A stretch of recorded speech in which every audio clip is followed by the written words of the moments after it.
On va commencer avec l'actualité qui pour nous est un petit peu chaude, qui est la lutte contre la fraude avec les médicaments onéreux. Donc l'assurance maladie a décidé d'envoyer l'assurance maladie a décidé d'envoyer le schéma et leur point info à eux la semaine dernière. Ça a dû être envoyé le 25 avec une date d'application au 24. Donc tu vois, voilà, on sent une certaine précipitation dans l'assurance maladie. Donc la fiche qui a été faite est complètement incompréhensible. On a de multiples appels à tous nos secrétariats pour nous dire on ne comprend pas comment il faut faire, c'est compliqué. Donc on a décidé de refaire une fiche plus simple pour expliquer aux pharmaciens la démarche à suivre et à faire pour essayer de sécuriser la dispensation de ces médicaments-là d'un point de vue lutte contre la fraude. Mais ça ne veut pas dire qu'on le cautionne, ça veut dire qu'on va essayer de leur faciliter le travail parce que ce qui a été fait par l'assurance maladie est juste indigeste.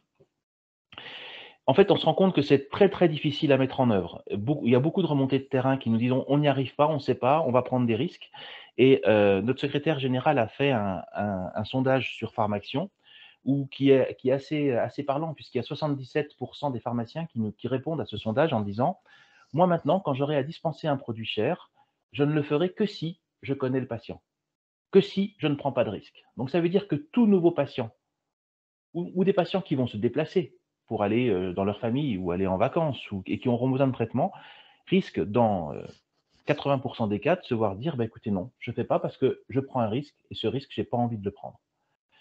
Je pense que l'assurance maladie a mal joué. On avait dit qu'on faisait une discussion entre nous, avec les patients. Il y a eu une discussion, il y a eu une seule réunion où tout le monde était autour de la table. Après, ils nous ont vus en séparés et ils ont fait ça aussi dans le dos des patients. Ils ont fait ça un peu en urgence, en le sortant. Les patients sont pas très contents de ce qui se passe. Je pense qu'il va y avoir des réactions assez vives. Là, ils savaient même pas, hein, que c'était sorti, que ça avait été fait, puisque pour eux, la discussion n'était pas terminée. Et puis, quelque part, on va pénaliser le pharmacien pour un risque qu'il va prendre de dispenser un traitement. On sait que les fraudeurs aujourd'hui vont être, et c'est des réseaux maintenant, hein, parce que sur internet, tu peux trouver carrément des gens qui vont dire: «Venez, je vous paye pour aller chercher des médicaments, je vous paye pour retirer un médicament anticancéreux». Sur les réseaux sociaux, on arrive à trouver des gens qui payent jusqu'à 200-300 € pour trouver une mule qui va aller chercher des médicaments chers. Donc c'est en train de s'organiser, de faire vraiment un réseau en bande organisée et ils vont être très, très bons. Il n'y aura plus de fautes d'orthographe dans les ordonnances, il n'y aura plus de numéros RPPS qui vont déconner, ils vont tout trouver et ils vont faire quelque chose de parfaitement propre. Et donc le risque, c'est un risque qui pèse uniquement sur le pharmacien. C'est pas ce qu'on avait demandé. Nous, on avait demandé que le risque soit partagé, que le médecin fasse une prescription sur un volet d'exception. Vous savez, les médicaments d'exception, les ordonnances à 4 volets, qui sont beaucoup moins facilement falsifiables et donc ça apporte une certaine sécurité dans la prescription. On avait demandé aussi que le patient utilise systématiquement sa carte vitale pour qu'on ait une traçabilité, qu'on puisse réaliser si, au niveau du dossier pharmacien, s'il y a déjà eu des prescriptions, etc. Mais vous comprenez bien qu'un fraudeur, il va sûrement pas nous donner la carte vitale, il va plutôt essayer de faire ça en douce plutôt que de le mettre au grand jour. Et puis on avait aussi demandé que systématiquement, si on a un doute, le pharmacien conseil puisse être appelé. Ça n'est gardé en tant qu'expérimentation seulement en Île-de-France. Mais il faut que vous compreniez pourquoi c'est seulement en Île-de-France. Parce qu'en Île-de-France, il y a eu un groupe de travail qui a été fait avec l'OCLAF, la cellule de lutte interministérielle contre la fraude, les douanes, l'assurance maladie, et puis, les syndicats et l'ordre, et où les douanes ont dit: «Mais maintenant, il y en a marre, il faut que l'assurance maladie mouille un peu la chemise et permette aux pharmaciens d'avoir un contact avec le pharmacien conseil». Donc c'est pour ça que c'est resté en Île-de-France. Mais moi, vous allez quand même pas me faire croire, personne ne va me faire croire, qu'un patient qui commence d'aller pas bien va voir son médecin généraliste, que le médecin généraliste lui dit: «Ben oui, on va prescrire une biologie». Après, il va orienter chez un spécialiste. Le spécialiste va faire des imageries qui vont être une radio, un scanner, un TEP scan, un IRM, tout ça. Et après, il va y avoir une biopsie qui va être faite s'il trouve quelque chose, et que dans la même journée, il va sortir avec son traitement de médicaments chers anticancéreux. Ça ne se fait pas dans la même journée. Il se passe facilement 3 semaines, un mois. Donc, le pharmacien conseil, il a la trace de tout ça. Le seul endroit où il n'a pas la trace, c'est quand le patient rentre à l'hôpital et dans le cadre de l'hôpital, fait tous les examens, sans sortir de l'hôpital. Là, effectivement, lui, le pharmacien conseil n'a pas la visu de ça, mais c'est très, très rare. Le patient, il va rentrer chez lui entre chaque examen, il va faire ses examens en ville ou à l'hôpital, peu importe, mais il va les faire. Il va aller les faire. Et ça, ils ne veulent pas. l'assurance maladie ne veut pas. Donc, ils ne font peser que sur le pharmacien la lutte contre la fraude et ça, c'est pas bien.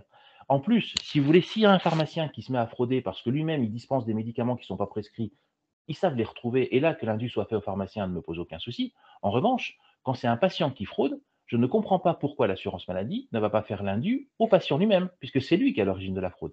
Dans certains cas, l'ordonnance est tellement bien faite qu'il est impossible pour nous de la voir, de voir le côté frauduleux de l'ordonnance, et je ne comprends pas pourquoi l'assurance maladie ne va pas aller récupérer l'indu auprès du patient, griller la carte vitale du patient, puisque ça, ils peuvent le faire aussi, en disant, ben maintenant, vous n'avez plus droit au tiers payant, et puis voilà, et quand c'est un patient qui est frauduleux, il faut avoir peut-être un peu moins d'état d'âme envers ces patients-là. Ça, c'est la seconde chose.